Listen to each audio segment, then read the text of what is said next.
ஆஷா, நீங்க பரவாயில்ல கேட்டுட்டேன். உங்களுக்கு சொல்லணும்னு தோணும் போது சொல்லுங்க. இல்ல இஷ்டம் இல்லைன்னா விடுங்க. இன்னைக்கு டின்னர் கூட கேன்சல் பண்ணிக்கலாம்.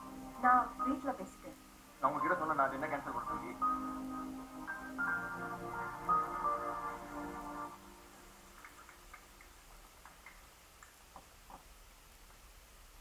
என்ன விக்ரம் அப்படி பாக்குறீங்க?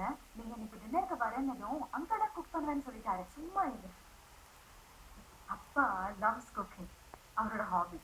அவருக்கு பிடிச்சவங்களுக்கு குக் பண்றது அவருக்கு ரொம்ப பிடிக்கும். இப்பவே பாத்துக்கோங்க. கல்யாணத்துக்கு அப்புறம் இன்னும் அதெல்லாம் பண்ணணும்ல.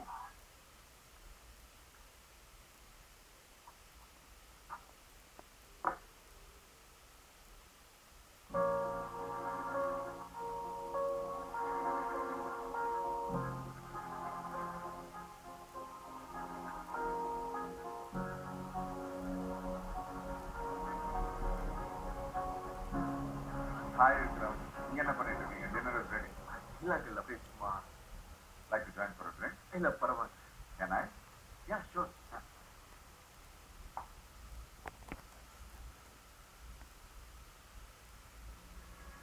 விக்ரம், நான் இன்னைக்கு ரொம்ப சந்தோஷமா இருக்கேன்.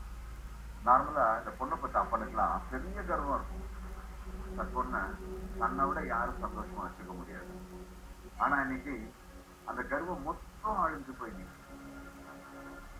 அஞ்சலி உங்க கூட இருக்கும்போது அவ்வளவு சந்தோஷமா இருக்காங்க. அதை நான் அவ கண்ணுல பார்த்தேன்.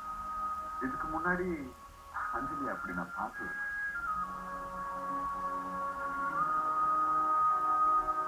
எங்களுக்கு கல்யாணம் ஆகி ரொம்ப நாள் கழிச்சு தான் அஞ்சலி பிறந்தாங்க. அதனாலயோ என்னவோ அவ மேல ரொம்ப பொசசிவா ப்ரொடெக்டிவா இருந்துட்டோம். எங்களாலே அவ ஸ்கூல் முடிச்ச உடனே படிக்கிற யூஎஸ் கிளம்பி போயிட்டான். ஆனா இப்ப அவளை கல்யாணம் சொல்லும் போது எங்களை அறியாமலே ஒரு படப்படப்பு, டென்ஷன். பட் அவதான் எங்களுக்கு புரிய வச்சா. எங்க பொண்ணு எங்களை விட்டுட்டு போல. எங்களுக்கு ஒரு பையன் கிடைச்சான். அப்பா ஆ டின்னர் முடிச்சுட்டு இதெல்லாம் பாருங்க. ஆ விக்ரம், நீங்களாவது சொல்லலாம்ல. டின்னர் ரெடி, வாங்க. கம் போலாம். லெட்ஸ் கோ.